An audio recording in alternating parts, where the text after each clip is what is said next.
¿Quieren saber si en este momento de la prehistoria nació la religión?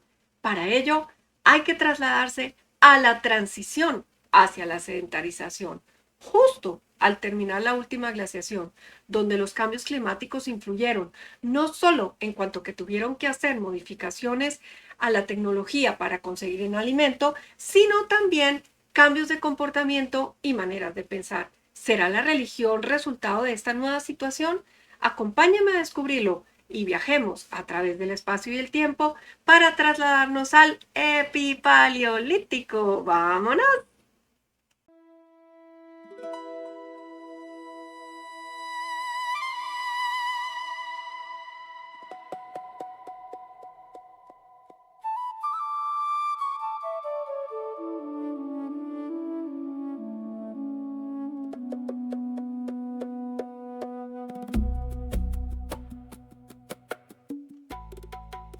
Arte en la prehistoria 4.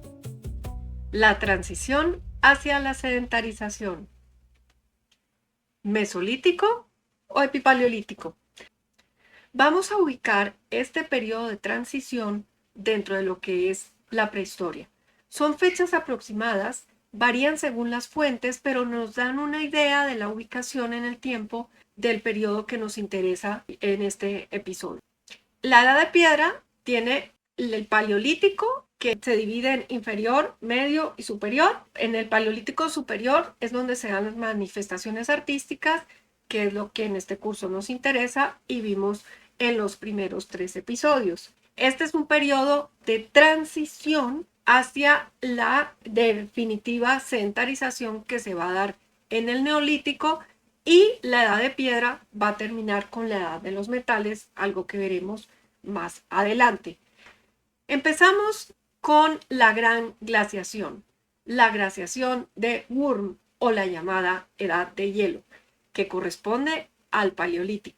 En esta etapa, el clima se caracterizó por unas temperaturas globales muy bajas y capas de hielo que cubrieron extensas zonas del planeta. Casquetes glaciares cubrieron gran parte de Norteamérica, el norte de Europa y los Alpes. Y debido a una enorme cantidad de agua que estaba retenida en forma de hielo, el nivel del mar descendió considerablemente, formando puentes de tierra que permitieron migraciones humanas y animales entre continentes. El paisaje estaba dominado por tundras y estepas frías, hábitats de animales adaptados al frío extremo como mamuts lanudos, rinocerontes lanudos, bisontes y tigres dientes de sable poblaron este mundo. Los seres humanos, para sobrevivir a las gélidas temperaturas, se refugiaban en cuevas y abrigos rocosos. Y ya hablando del epipaleolítico, que es el tema de este episodio, esta época estuvo marcada por el final de esta era glacial y la implantación de un clima templado cálido que permitió el aumento de bosques, la biodiversidad y provocó la inundación de amplias zonas costeras. Eran básicamente nómadas con asentamientos estacionales de invierno y campamentos de verano, aunque en algunas regiones costeras de Europa y el Oriente Próximo ya comenzaron a vivir de una manera más sedentaria. Los cambios influyeron necesariamente en el comportamiento y la cultura material de los humanos de la época, que tuvieron que adaptarse a nuevas situaciones, realizando modificaciones en su tecnología y estrategias de caza para poder seguir obteniendo recursos. Como consecuencia de los cambios climáticos, se extinguieron o emigraron los grandes mamíferos que suponía la base de la dieta del hombre del Paleolítico superior. Prosperaron animales de costumbres menos gregarias, cuya caza resultaba más compleja, el ciervo y el jabalí. Para cazarlos, el hombre utilizó probablemente perros, el primer animal que domesticó ya a finales del Paleolítico superior. Nos vamos hacia la cueva de Masdassil en los Pirineos franceses. Llegamos. El lugar dio el nombre a la cultura asiliense, una cultura prehistórica del Paleolítico. Los primeros restos aparecieron en 1860 durante las obras de la carretera que comenzó a construirse ese año a través de la cueva. En las zanjas aparecieron restos de hogueras, sílex, objetos de metal, huesos humanos y de otros animales. Muchos de ellos estaban trabajados. Edward Piet, en 1889, creó el término asiliense para designar el grupo cultural extendido desde Francia hasta Asturias. En la península ibérica, el asiliense se centra en la región cantábrica, situándose en el mismo territorio donde se desarrolló el magdaleniense. Hay una continuación con el material lítico y óseo, aunque su industria ósea es más pobre. Los asilienses ocupaban cuevas generalmente situadas a escasa altitud y poca profundidad. Los vestigios demostraban que los cazadores europeos permanecieron en sus habituales lugares de ocupación, adaptándose a las nuevas condiciones climáticas, desarrollando nuevas herramientas para la caza, por ejemplo, los arpones. Llamados asilienses por el lugar donde se encontraban, de base perforada y cabeza unida a un sedal fijado a una mano, permitían la caza con seguimiento del animal herido. El arco y la flecha se consolidan como una tecnología de caza crucial adaptada para la caza menor. Se fabricaban arcos simples de una sola pieza de madera, frecuentemente de avellano o tejo, con cuerdas hechas de fibras naturales, tendones o cuero. Esta tecnología permitió una caza más eficiente y a mayor distancia, siendo vital para capturar aves, mamíferos pequeños y grandes del bosque, además de la pesca. La industria lítica muestra una clara tendencia a la fabricación de pequeños utensilios adaptados a las nuevas situaciones y usos muy especializados eran los microlitos. Estos eran utilizados para la recolección de moluscos y para su apertura, como puntas de flecha, como raspadores, como buriles, etc. El asiliense tuvo un foco principal en el norte de España, donde se le conoce como la cultura asturiense. Los asturienses ocuparon la franja norte de la península ibérica, concentrándose en el oriente de Asturias y el occidente de Cantabria. Sus yacimientos se encuentran mayoritariamente en bocas de cuevas próximas al mar o bajos abrigos, generalmente próximos a la costa, aunque también en montañas cantábricas del interior. Algo muy común en los restos arqueológicos de esta región asturiana fueron los cocheros. Un cochero es una especie de argamasa llena de cáscaras de mejillones, caracoles y conchas, entre otras, como cementados, lo que indica que fueron parte de la alimentación de los epipaleolíticos. Y estos grandes montículos de conchas nos cuentan la importancia de su consumo, para lo cual desarrollaron una nueva herramienta, el pico asturiense. La pesca se practicó de modo habitual, por lo que aparecieron las primeras balsas piraguas, a la par de los primeros útiles adecuados para tal práctica, lanzuelos, redes, pesas de madera. El arte rupestre levantino se desarrolló principalmente en la zona oriental de la península ibérica, extendiéndose por casi toda la costa mediterránea. Veremos algunas pinturas de las cuevas que están marcadas en el mapa: la cueva de Cogul, la de Valtorta y la de la Araña, que es donde tenemos los principales conjuntos de pinturas de este periodo. A diferencia del Paleolítico, el arte levantino situó sus conjuntos artísticos en abrigos rocosos o en oquedades naturales al aire libre que se formaron en las sierras de caliza. Existen centenares de figuras naturalistas en los 25 abrigos que componen el Parque Natural Valtorta-Galzulla. Solo en el abrigo Centelles se cuentan con más de 150 ideogramas que representan la caza del jabalí, ciervos, cabras. Vemos escenas cotidianas de caza en movimiento, vemos la figura humana esquemática en acción, en lo que es la acción de cacería, ¿no? Es mucho, mucho más simple que la pintura que vimos en el Paleolítico superior, pero algo que hay que resaltar pues es la aparición de la figura humana y lo que es el movimiento. un personaje trepando liana para acceder a una colmena y extraer miel. Está suspendido, sujeta con una mano su cesto y está rodeada de abejas que revolotean alrededor del panal. Esta es la representación más antigua conocida de abejas y la evidencia más antigua de consumo de miel. Y dando un salto al futuro, vemos una obra de Matisse cómo toma el esquematismo de las figuras del epipaleolítico para la producción de sus figuras que hace recortadas y pegadas. Otra de las escenas estrella es esta escena de danza, donde tenemos una serie de mujeres con sus enormes pechos al descubierto, vestidas con una falda que les llega hasta las rodillas. Vemos la figura de un hombre que está pintada de negro, completamente desnudo, con adornos en sus rodillas y un exagerado miembro viril. Se trata de la representación de un acto ritual o una danza fálica. Para concluir este pequeño capítulo de la pintura epipaleolítica, podemos decir que es más bien esquemática, no existe una intención realista, les interesa captar el movimiento y registrar sus actividades. Nos vamos para Serbia, al sitio arqueológico de Lepenski Bir. A orillas del Danubio, el asentamiento es evidencia de la transición gradual de cazadores-recolectores al neolítico. Lepenski Bir fue uno de los asentamientos temporales durante el epipaleolítico, mientras el clima lo permitía, continuando con la vida nómada de sus habitantes, donde viviendas improvisadas de madera o tiendas de pieles se ubicaban a lo largo de esos ríos, en este caso el Danubio. La pesca fue una de las principales fuentes de alimento gracias a los avances de la tecnología para esta actividad. La permanencia cada vez mayor en un mismo sitio creó una nueva necesidad, la de enterrar a sus muertos.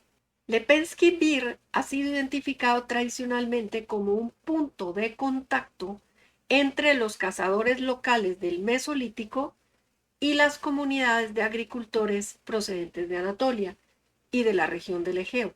Estos contactos implicaron un periodo de transformación entre los años 6200 al 5900 a.C., cuando los habitantes de la zona empezaron a construir las típicas casas trapezoidales con hogares de piedra en su centro que a día de hoy aún pueden admirarse in situ. Estas viviendas temporales contaban en sus inmediaciones con silos o depósitos de cereales silvestres recolectados y también con cementerios primitivos. Lo primero indica un cambio en la dieta tradicional que se aleja del modelo cazador-recolector y lo segundo, la presencia de ritos fúnebres vinculados con la tierra y por ende con el sentido de pertenencia hacia ella. Aquí vemos cómo se encuentra actualmente el sitio arqueológico de Lepenski Bir en Serbia, donde se observan las terrazas con la base de las viviendas y sus cementerios.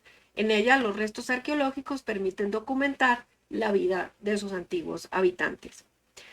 Este es el detalle de uno de los enterramientos en la base de una vivienda. Una de las hipótesis planteadas sugiere que esta práctica de enterrar a sus muertos bajo la misma casa haya sido importado de Anatolia, donde era una costumbre bastante común. La llegada de estas nuevas comunidades no solo introdujo nuevas tecnologías y estrategias de subsistencia, sino que también va a reconfigurar las dinámicas sociales. Observemos que hay dos piedras verticales colocadas intencionalmente en un sitio de enterramiento. En sus necrópolis, junto a las viviendas, enterraban a los muertos en postura fetal y recubiertos de ocre, y también había ciertos grupos que los colocaban con la cabeza separada del cuerpo, otros no tenían la cabeza y muchos tenían también la dirección que tenía el Danubio, y ya vamos a ir entendiendo esto por qué pasaba. Encontraron el entierro de 41 neonatos que fueron inhumados bajo los suelos de yeso rojo y enterrados sin ajuar funerario. Los investigadores han llevado a cabo un estudio paleogenómico. una tecnología aplicada al estudio de los fósiles prehistóricos a varios individuos, y estos neonatos no tenían ninguna relación genética con los que habitaban esta región. Dentro de las hipótesis que han considerado es que como este era un sitio semisedentario donde se alimentaban por medio de la pesca y seguían siendo cazadores recolectores, que probablemente mujeres en estado de embarazo hacían una escala aquí para tener a sus bebés. Es que solo imagínense ustedes, uno estar embarazado y ser parte de un grupo de estos de cazadores recolectores, pues qué bien encontrar un sitio donde hay algo semisedentario para uno tener su bebé. Y muchos morían, y que probablemente esa es la teoría de que era gente que estaba de paso y estos bebés se quedaban aquí enterrados. En esta fotografía, que fue captada a finales de la década de 1960 durante las excavaciones de salvamento arqueológico, porque precisamente iban a hacer una represa cuando descubren este asentamiento. Tenemos a Dragoslav, es el célebre arqueólogo serbio, profesor de la Universidad de Belgrado y académico que lideró y dirigió las principales excavaciones del sitio entre 1965 y 1971. Se encuentra junto a Obrat, su asistente, durante todo este tiempo, y ambos dieron a conocer al mundo el potencial de este terreno. Vamos con las maravillosas piezas encontradas en este sitio. A esta pieza se le conoce como la princesa o la progenitora. Está tallada sobre un canto rodado de arenisca compacta del río Danubio. Su nombre de la progenitora se debe a que se encontró en una posición central y dominante en el área sagrada de una de las grandes cabañas, la casa 44. Los arqueólogos interpretaron que representaba a la primera madre o al ancestro femenino primordial del que descendía todo el clan. La princesa, que es su otro nombre, que se traduce como la fundadora del estirpe. Debemos entender que en Lepensky Bir el espacio doméstico y el ritual estaban completamente integrados. Esculturas como estas se encontraban empotradas directamente en el suelo de mortero, mirando hacia el fuego, o asociadas de forma directa a los restos óseos enterrados. No eran simples adornos, funcionaban como anclas espirituales que conectaban el mundo de los vivos, los ancestros y el río. La progenitora tiene ese labrado geométrico del cuerpo que muchos investigadores asocian simultáneamente con los motivos de una vulva esquemática, reforzando la idea de fertilidad y nacimiento, y pareciera que tiene las estructuras de las espinas de un pez. El rostro tiene los ojos circulares, una nariz esquemática y una boca prominente que imita al pez, especialmente los esturiones que abundaban en el Danubio y que eran parte esencial para la alimentación de estas comunidades. Fusionar los rasgos del pez con los del ser humano es una manifestación de una cosmovisión donde la línea entre la humanidad y la naturaleza era fluida. Esta es la misma progenitora, pero girada un poco hacia adelante. Esta pieza no apareció aislada, se encontró en un complejo altar justo enfrente del fogón central de la cabaña número 44, compartiendo espacio con otras esculturas icónicas que formaban un auténtico panteón de piedra en el corazón del hogar. Esta pieza es una de las compañeras de la anterior, del conjunto sagrado con la progenitora. A esta figura se le conoce en los registros arqueológicos y en el Museo Nacional de Serbia como Danubius, dios del río. Esta pieza fue interpretada como una personificación misma de las fuerzas vitales del río Danubio. A diferencia de la progenitora, donde vemos un rostro muy definido con cejas y una boca arqueada hacia abajo, Danubius lleva la abstracción un paso más allá. Los ojos están sugeridos por grandes círculos concéntricos tallados en la parte superior. Lo que hace única a esta escultura es que casi por completo está cubierto por un patrón geométrico inciso en forma de zigzag y ondas y motivos entrelazados. Para los arqueólogos, este patrón no es ornamental, es la representación del agua fluyendo, las corrientes del río, los remolinos o las intricadas redes de pesca. Es el río hecho piedra. No existía una separación entre el ser humano y su entorno. Al colocar a Danubius frente al hogar, los habitantes de Lepenski Bir estaban metiendo el río dentro de su casa. Era una forma de domesticar lo salvaje, de agradecer la abundancia de los esturiones y de pedir protección contra las crecidas del Danubio que cíclicamente inundaban las terrazas del asentamiento. Colocar estas dos piezas juntas muestra el contraste perfecto del panteón de Lepenski. Por un lado, la progenitora, el origen de la estirpe humana, y Danubios, la fuerza de la naturaleza y el río que les daba vida. A diferencia de los rostros individuales e icónicos, esta pieza recibe el nombre de la familia o el enigma de la familia, debido a esa intrincada superposición de grabados. Si se fijan bien, en la superficie curva de la arenisca, las incisiones no buscan formar un rostro humano o de pez. Los arqueólogos sugieren que aquí se fusionan varias siluetas o perfiles esquemáticos entrelazados en un solo bloque. Representa la idea de comunidad, la unión del clan o un árbol genealógico mítico tallado en piedra. Es un recordatorio de que, para el pensamiento epipaleolítico, las identidades individuales estaban completamente subordinadas al grupo y a los lazos de parentesco, tanto con los vivos como con los ancestros. Esta es la pieza que cierra el círculo en torno al altar. La familia es el presente y la continuidad del clan. Imaginen entrar a esta gran cabaña prehistórica trapezoidal. En el centro exacto, el fogón arde con madera. Justo enfrente del fuego, empotrada en el suelo de mortero calizo, está Danubius, la progenitora en el centro y familia al otro lado. El juego de luces de las llamas debió dar una sensación de movimiento casi cinematográfico, en los relieves ondulados de la piedra, simulando el agua con un movimiento de penumbra en la cabaña. Es fascinante cómo en una sola cabaña, alrededor de un mismo fuego, condensaron todo su universo, de dónde venían, dónde vivían y quiénes eran, el ciclo de la vida y de la muerte. Escultura, la progenitora. Representación simbólica, el ancestro original femenino. Dimensión en el mito, el pasado mítico, el origen de la estirpe. Por otro lado, Danubis. Representación simbólica, las corrientes, ondas y fuertes del río. Dimensión del mito, el entorno sagrado, el sustento vital. Y, por último, la familia representa siluetas abstractas entrelazadas y la dimensión del mito representa la comunidad y la unión del clan.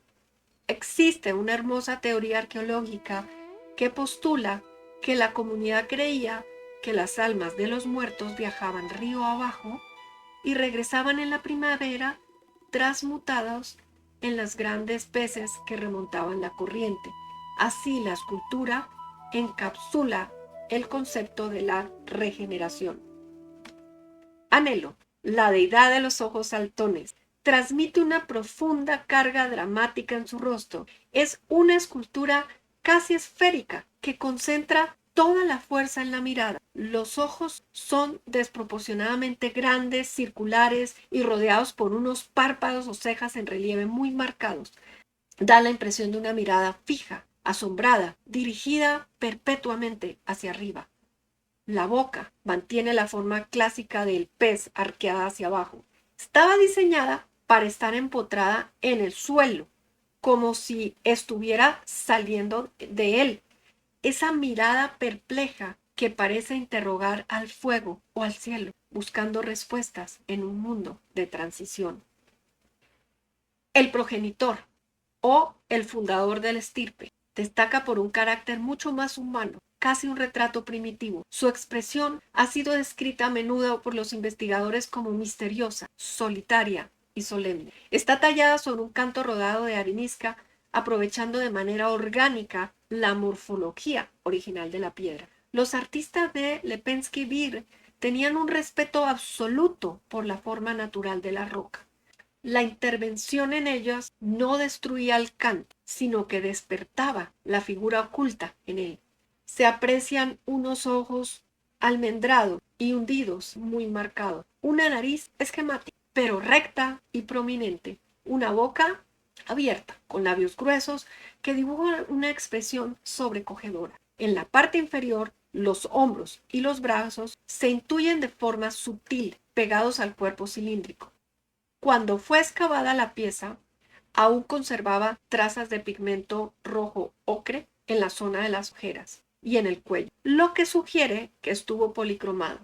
Se encontró empotrado en el suelo de cara al fuego de otra vivienda.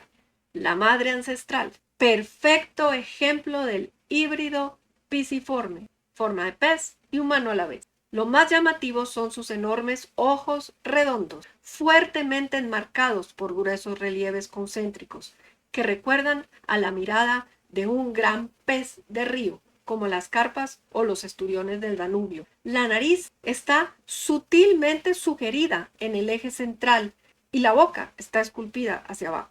El rostro ocupa casi toda la superficie superior del canto rodado de arenisca cuarcítica. Toda la pieza mantiene las líneas curvas originales de la roca, lo que acentúa la sensación de que la figura emerge de la propia naturaleza. El hada del agua o la ninfa del agua es fascinante porque introduce la asimetría, el perfil y una estilización orgánica que casi roza con la abstracción moderna. A diferencia de las dos anteriores, que están esculpidas para ser vistas estrictamente de frente, el artista prehistórico esculpió el hada del agua de manera que el rostro se desplaza orgánicamente hacia un lado de la roca. Esto le otorga una sorprendente tridimensionalidad y dinamismo, adaptándose de forma fluida a las curvas naturales del canto rodado de arenisca. Presenta unos ojos circulares y hundidos de gran tamaño, pero la nariz y la estructura del rostro se alargan de una forma que evoca de inmediato el sutil perfil de una criatura acuática deslizándose. La boca se intuye en la parte inferior con una línea suave y horizontal, rompiendo con el gesto de boca abierta, tan característico de las otras dos piezas. Es un ejemplo perfecto de cómo el artista, con un mínimo de incisiones y extracciones de la piedra, logró dotar al canto rodado de una presencia mística innegable. No se destruye el volumen de la roca original, se le da una identidad. El nombre del hada de agua no es casual para esta civilización asentada en los márgenes del Danubio. El río era el eje sobre el que giraba todo, la vida, el sustento a través de la pesca del esturión y el tránsito al más allá. Los arqueólogos sugieren que mientras los ídolos más humanos representan los ancestros masculinos o femeninos del clan, figuras como el hada del agua, espíritus de la naturaleza, fuerzas sagradas del río, de carácter luminoso y protector. Es de admirar la destreza para aprovechar la forma natural de un canto rodado erosionado por el agua y transformarlo con herramientas de piedra en una de las expresiones de arte más antiguas de Europa. Para los investigadores, el estudio de estos enterramientos de Lepenski Bir aportará una nueva visión sobre las sociedades prehistóricas en la región del Danubio. Y aunque aún quedan muchas cuestiones por resolver, los avances en genética y en arqueología continuarán arrojando nueva luz acerca de cómo los primeros agricultores y cazadores-recolectores interactuaron, intercambiaron conocimientos y redefinieron sus prácticas culturales y rituales. Sus artísticos bloques de piedra arenisca podrán ser esculturas que representan alguna divinidad desconocida y que son consideradas las primeras representaciones de arte sacro en el continente. Ahora nos vamos para el sudeste de Turquía, cerca de la frontera con Siria, al sitio arqueológico de Göbekli Tepe. El lugar que actualmente está siendo excavado por los arqueólogos turcos y alemanes fue levantado por cazadores-recolectores en el 10º milenio antes de Cristo, antes de que comenzara la sedentarización. En la década de 1960, arqueólogos de la Universidad de Chicago estudiaron la región y llegaron a la conclusión de que Göbekli Tepe no tenía interés. Observaron signos evidentes de intención humana en la cima del monte, pero lo atribuyeron a la existencia de un puesto militar fronterizo de la época bizantina. Ahí hallaron fragmentos dispersos de piedra caliza que interpretaron como lápidas. El arqueólogo alemán Klaus Schmidt había leído la breve descripción que los investigadores de Chicago habían hecho del yacimiento y en octubre de 1994 emprendió una misión de reconocimiento para verlo con sus propios ojos. Al llegar a la colina Panzuda, como llamaban al sitio los lugareños, enseguida se dio cuenta de que el montículo no era natural, sino el resultado de una actividad humana. Sobre el terreno vio astillas de pedernal, grandes cantidades de ellas, y a los pocos minutos de llegar se dio cuenta de que estaba en un lugar donde habían trabajado decenas e incluso centenares de personas varios milenios atrás. Las losas de piedra caliza no eran tumbas bizantinas, sino algo mucho más antiguo. Unos centímetros por debajo de la superficie, el equipo encontró una piedra cuidadosamente esculpida. A esta le siguió otra y otra más, hasta sacar a la luz un círculo de pilares en pie. A lo largo de los meses y los años, el equipo de Schmidt, compuesto por estudiantes de posgrado alemanes y turcos y más de un medio centenar de habitantes de la zona, encontró un segundo círculo y piedras, después un tercero y a continuación varios más. El sitio consta de varias construcciones redondas con pilares monolíticos de piedra caliza en forma de T, con más de 3 metros de altura, y un par de columnas en el centro de las estructuras. Hay evidencias de que fueron techadas. El techo estaba soportado por el par central de pilares. Los pisos estaban hechos de cal pulida y hay un banco bajo adosado alrededor de todo el muro exterior de piedras sin trabajar. En 2003, unas prospecciones geomagnéticas revelaron la existencia de al menos 20 círculos distribuidos desordenadamente bajo tierra, los bloques de piedra apilados unos encima de otros. Los pilares centrales eran de gran tamaño. Los más altos medían más de 5 metros y pesaban unas 16 toneladas. Y presentaban en la superficie toda una galería de bajorrelieves de animales en diferentes estilos, algunos toscos y otros, los menos, mucho más refinados y con un claro carácter simbólico.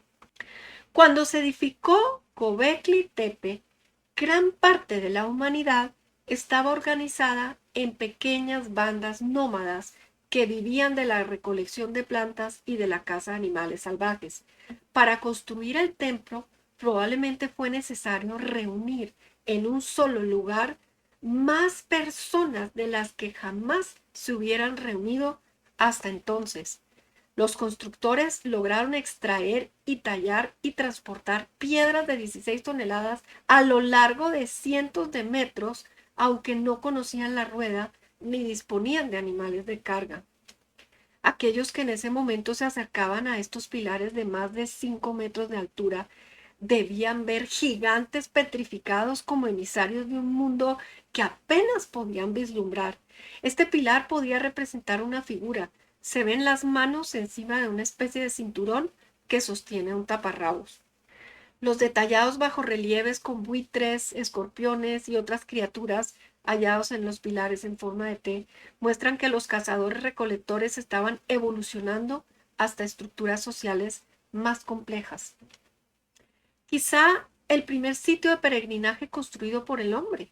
Esta estructura, con una estatua de jabalí tallado en caliza, que aún mantiene restos de sus colores originales, el rojo, el blanco y el negro, está sobre un pedestal decorado con un símbolo en forma de H, una media luna, 2 serpientes y 3 rostros o máscaras humanas. Los íconos más frecuentes eran las bestias peligrosas que acechaban los asentamientos que los humanos acababan de crear, como por ejemplo los jabalíes. la primera estructura monumental levantada por el hombre, el templo más antiguo conocido hasta ahora, que desafía todas las certezas que creíamos tener sobre el nacimiento de la civilización.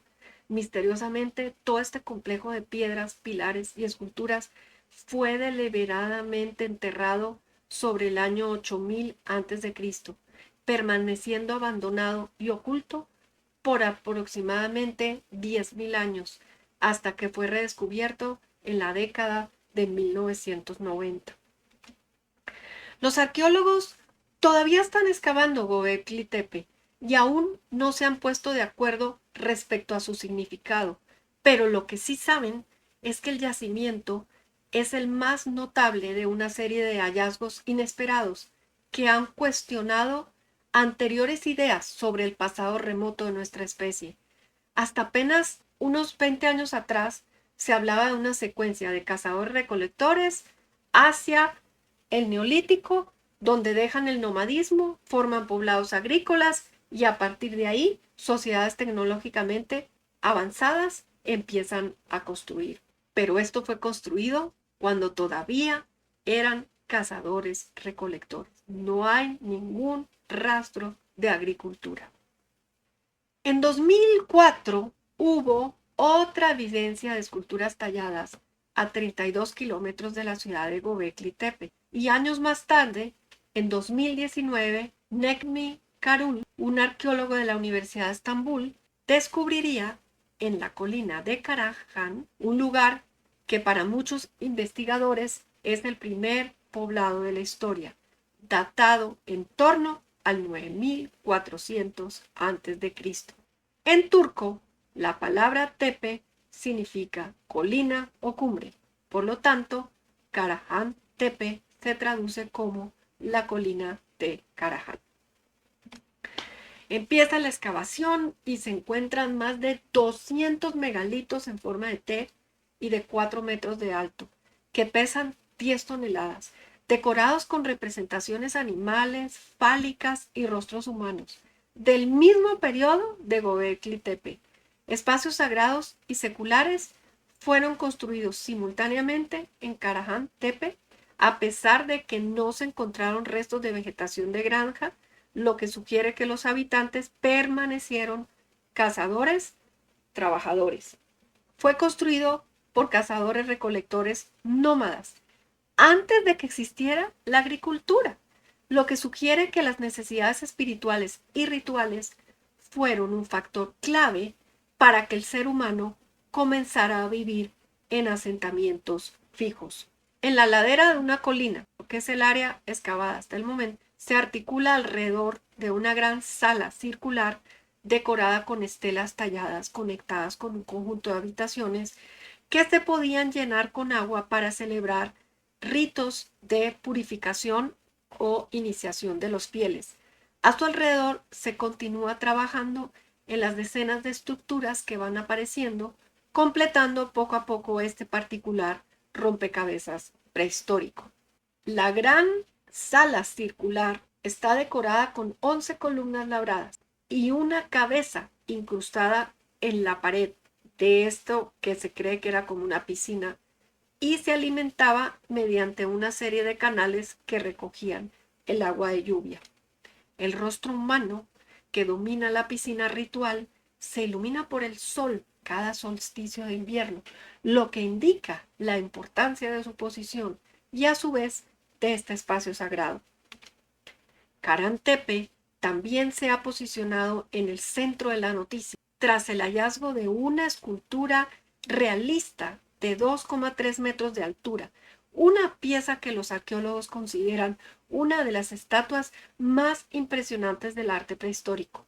La figura sedente fue descubierta en el interior de un nicho y evoca la imagen de un ser humano fallecido, con las costillas, la columna vertebral y los hombros plasmados con todo detalle. Las excavaciones en Karahan Tepe también han sacado a la luz la escultura de un buitre, adosado a una pared y diversas placas de piedra esparcidas en el suelo. Todo esto junto a la escultura que representa la figura humana sedente. Los hallazgos cambian la percepción, todavía vista en los libros de estudios de todo el mundo, de que la vida sedentaria fue el resultado de la agricultura y la cría de los animales. Esto demuestra que comienza cuando los seres humanos todavía eran cazadores-recolectores y que la agricultura no es una causa, sino el efecto de la vida establecida. Espacios sagrados y seculares fueron construidos simultáneamente en Karahan-Tepe, donde los humanos habitaron durante todo el año, durante unos 1500 años, y no se han encontrado restos de vegetación de granja. El asentamiento de Karahan-Tepe sigue siendo fuente de nuevas sorpresas para el mundo de la arqueología. Una nueva cabeza descubierta en uno de los recintos en proceso de excavación podría indicar la presencia de una nueva área ritual. Es un rostro tallado en un solo bloque y podría representar un dios o un ancestro venerado en el lugar. Casi totalmente ausentes son las figuras femeninas. Los relieves y las esculturas en piedra representan la vida silvestre, van desde insectos hasta mamíferos. Los arqueólogos han excavado alrededor de un 1% del sitio, de más de 60.000 metros cuadrados, desde 2019, trabajando en un tiempo récord con instrucción universitaria remota durante las temporadas de excavación prolongada en la pandemia de 2020. Anteriormente se pensaba que Göbekli Tepe era un destino solitario, donde la gente nórdica venía a adorar algunas deidades. Ahora es considerado parte de una constelación de asentamientos contemporáneos que se extienden a lo largo de 100 kilómetros e incluye a Karahan-Tepe y al menos otros 11 sitios no excavados aún. Los trabajos recientes también han revelado estructuras domésticas en Göbekli Tepe. Karahan-Tepe ya está abierto al público y recibe visitantes de manera continua. Las autoridades turcas completaron el desarrollo de un centro de recepción de visitantes de 3 plantas, senderos sistemáticos para caminatas y techos protectores sobre las principales áreas de excavación para garantizar visitas seguras y organizadas. La idea es que los turistas recorran la cadena de sitios que ha sido llamada Tae Tepeler, que significa colinas de piedra o montículas de piedra en turco. Les vuelvo a plantear la pregunta con que inició este episodio. ¿Realmente nació la religión en este momento? ¿O mejor hablamos de mitología? Después del viaje que hicimos, creo que ya tienen información suficiente para contestarse a ustedes mismos. Cuéntenme en los comentarios qué opinan y lo discutimos. Espero que hayan disfrutado y aprendido mucho. Si llegaron hasta aquí, seguro que apreciarán la cantidad de horas de trabajo que tiene realizar un video como este. La investigación, curar el contenido, grabarlo, editarlo. Si les gustó, denme like y consideren suscribirse como un pago para mí. Y así me ayudan a que este proyecto se pueda mantener a través del tiempo. En el episodio anterior, conocimos a los escultores del Paleolítico y el efecto mágico de sus creaciones en miniatura. En el próximo viaje, nos vamos al momento de la famosa revolución neolítica. ¿Por qué una revolución en la prehistoria? Y el tema que nos interesa, ¿cómo afectó esto en el arte? No hay que viajar solos. Inviten a más gente a quien le pueda interesar este contenido y compartan este video. ¡Hasta pronto!